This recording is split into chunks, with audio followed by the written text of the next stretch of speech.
UPSC और JKPSC में difference पता है?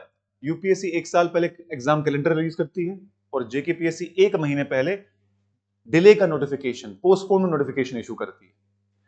इसी जेकेपीएससी को जब एज रिलैक्सेशन की बात की थी तो उन्होंने कहा था नहीं, हम डिले नहीं कर सकते, हमें एग्जाम टाइम पे करवाना है ताकि एग्जाम साइकिल टाइम पे कंप्लीट हो जाए, ज्यादा डिले ना हो।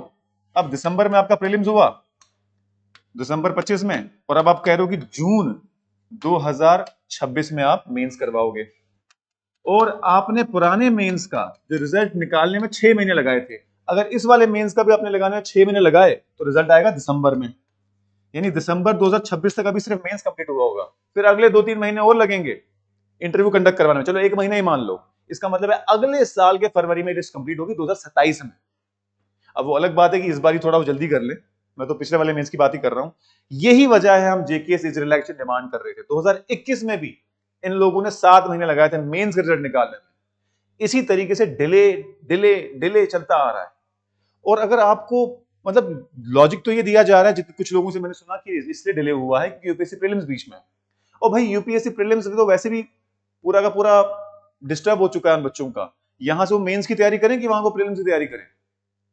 और अब देखो ये जितने भी सीरियस कैंडिडेट है उनमें से कोई खुश नहीं होगा डिले के लिए, और अगर वो हो भी रहे हैं तो सबकॉन्शियसली उनको मालूम है कि यार वो मोटिवेशन वगैरह, ये जो लास्ट महीने में जो डिले होता है इसमें कोई खास डिफरेंस होता नहीं है। अल्टीमेटली वो लोग जिन लोगों का अटेम्प्ट जाएगा एज की वजह से, इस डिले होने की वजह से, उन लोगों का सोचो आप।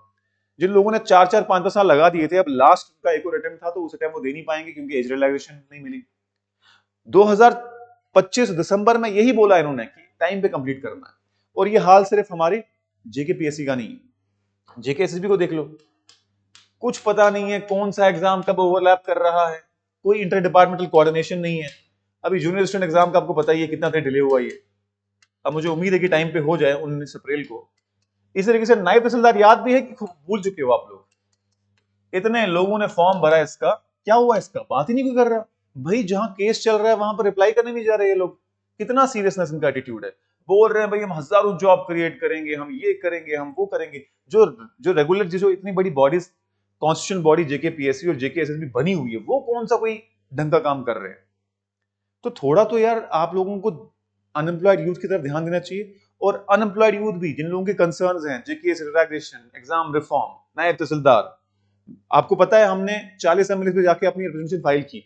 अक्सर लोग बोलते हैं सर उसका क्या हुआ, उसका क्या हुआ, अब क्या किया आपने, भूल गए आप? भाई हम नहीं भूले। मैंने एक रिक्वेस्ट की थी सबसे कि अपने इलाके के एमएलए से जाके मिलो, कि बोलो उनको सर हमारी बात करो जाके सीएम से, हमारी बात करो जाके गवर्नर साहब से। किसने किया? मुझे तो एक कॉल नहीं आया किसी का, सर हम मिले थे अपने लोकल एमएलए से। ये भी कॉल नहीं आया सर हमने कोशिश की थी लेकिन मिल नहीं पाए। तो प्लीज आप ही जाके मिल लो। खुदा ने उस कौम की हालत आज तक नहीं बदली, ना हो जिस कौम का ख्याल अपनी हालत बदलने का। अगर आपको खुद ही आर्म चेयर एक्टिविस्ट बनना है कि भाई हम इतना भी नहीं करेंगे कि हम अपने एरिया के लोकल एरिया के एमएलए से मिले, चलो आप नहीं जाओ, अपने पेरेंट्स को तो बोल सकते हो, अपने भाई को बोल सकते हो जाके मिलने के लिए। अपने बिहाफ पे हर डिस्ट्रिक्ट में हर एमएलए के पास एक रिप्रेजेंटेशन पहुंचेगी कि भाई आपके पास एक बंदा मिला था असेंबली में, जाके मिलो ना सीएम से। अपने एरिया की डिमांड रखो ना भाई, आपको अपना ही पता नहीं है कुछ। थोड़ा आप भी तो सीरियस लो ना इस चीज को यार। अदरवाइज मैं क्या हूं? I am a single person, मैं तो एक वोट हूं उनकी नजर में। एमएलए को क्या दिखेगा? वोट। बोलेगा कोई बात नहीं, इसकी बात नहीं, तो एक वोट चला जाएगा। और ये वोट भी सिर्फ मेरे कॉन्स्टिट्यूएंसी के एमएलए के लिए है। दूसरी कॉन्स्टिट्यूएंसी के एमएलए को मैं मिल रहा हूं, उसको क्या फर्क पड़ रहा है कि मैं उसकी बात को मान रहा हूं, को सुन रहा हूं कि नहीं सुन रहा हूं? मुझे नहीं लगता उन फाइलों को उन्हें दोबारा खोल के देखा भी हुआ। क्यों? फाइल पड़ी होगी उनके पास, लेकिन उनके इलाके का कौन गया उनसे मिलने के लिए? तो जहां तक जितनी सुस्त सरकार पड़ी हुई है, उतना ही जो एस्पिरेंट्स हैं वो अपने राइट्स को एक्सरसाइज नहीं कर रहे, वो आंसर नहीं मांग रहे, आंसरेबिलिटी नहीं कर रहे। किससे? अपने इलेक्टेड एमएलए से। इलेक्टेड एमएलए को पूछो ना यार, क्यों भेजा था आपको? बोलो ना कि यार अगर हमारे इशू सॉल्व नहीं हो तो हम अपने पेरेंट्स को बोलेंगे तो मैं वोट नहीं देने का अगली बार। करो ना डेमोक्रेसी का इस्तेमाल। मैं कौन सा आपको एक्स्ट्रा डेमोक्रेसी के मतलब एक्स्ट्रा जुडिशियल चीजों को बोल रहा हूं करने के लिए? डेमोक्रेटिक मैनर में जो चीजें हमारे हाथ में उतना तो कर लो। बोलो, फोन करवाओ, अगर आप मिलने नहीं जा सकते फोन करवाओ, भाई हमारा इशू है इसकी बात करना। अभी जम्मू में ही है वो, अप्रैल तक करो ना उनसे, बोलो कि जाके मिले। मुझे तो उन्होंने असेंबली से भी बाहर फेंक दिया था पुलिस वालों ने कि भाई आपने कैसे मीडिया बाइट दे दी। पर्सन, प्राइवेट पर्सन कैसे मीडिया बाइट दे सकता है? परसों ही मैं देख रहा था कोई स्कूल के बच्चे, कॉलेज के बच्चे आए हुए थे, असेंबली के अंदर वो मीडिया बाइट दे रहे थे, पता नहीं मुझे क्यों नहीं देने दी उन्होंने। खैर जो भी है, मुझे कोई प्रॉब्लम नहीं है कि मुझे बाहर फेंक दिया, जो भी किया उन्होंने, उनकी भी अपने रूल्स रेगुलेशन कुछ होंगे, लेकिन आप तो यार जनता की पावर हो, जाके बात करो ना। गवर्नमेंट का तो नहीं लग रहा। सुबह सुबह सीएम साहब के फोटो आते हैं कि सीएम साहब going on morning routine walk, तो अपनी सीएम साहब हेल्थ तो बड़ी अच्छी कर रहे हैं।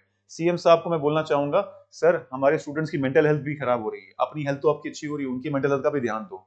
वहां से कोई नई वैकेंसी की बात आती है, सुप्रीम कोर्ट बोलता है टीचर एलिजिबिलिटी टेस्ट देना ही पड़ेगा। हमारे एजुकेशन मिनिस्टर क्या कहती हैं, हमारी एजुकेशन मिनिस्टर कहती हैं कि हम जाएंगे सुप्रीम कोर्ट और इन लोगों के लिए जो ऑलरेडी लाख लाख रुपए सैलरी ले रहे हैं, 60-60 हजार रुपए सैलरी ले रहे हैं, इनके लिए हम टाइम मांगेंगे, इनको टाइम दो, यहां इंप्लीमेंट ना हो। ये सुप्रीम कोर्ट की विजडम से बड़ी विजडम हो गई हमारे सरकार की। सुप्रीम कोर्ट सही डिसीजन नहीं ले पाया, इन लोगों का सही डिसीजन है। बोल रहे हैं कैसे क्वालिफाई करेंगे भाई, लाख लाख रुपए सैलरी ले रहे हैं, वैसे क्वालिफाई करेंगे, क्यों नहीं करेंगे। तो खैर जो भी है, मैं मतलब बड़ा ही डिसअपॉइंटमेंट लगती है इन चीजों में ना। नायब तहसीलदार वैकेंसी, जूनियर स्टूडेंट वैकेंसी, जेकेपीएसआई, सब खत्म। मतलब कुछ समझ ही नहीं आ रहा हो क्या रहा है हमारे स्टेट में। और सबसे बड़ी बात है, इशू भी नहीं है ये, बस वही बच्चे जिनने फॉर्म भरा है वही आपस में बात करते हैं, बात खत्म हो जाती है, या फिर हमारे प्लेटफॉर्म पे कमेंट आते हैं, बात खत्म हो जाती है। किसी एमएलए ने कितना सीरियसली लिया इसको, स्पेशली वो एमएलए जो पावर में है या फिर जो अपोजिशन में है, जिनकी एक्चुअली चलती है कुछ। पीडीपी के 2 एमएलए हैं, आगा सैयद मुंतजर मेहदी और वहीद परा, इन लोगों ने आवाज उठाई, मैं इनसे पर्सनली भी मिला था और इनने अच्छी बातें उठाई, लेकिन ये दोनों गवर्नमेंट में है नहीं। या तो अपोजिशन वाले जो स्ट्रॉन्ग अपोजिशन है वो बात उठाए, या तो जो गवर्नमेंट में है वो बात उठाए, उनको भी फायदा भी होगा।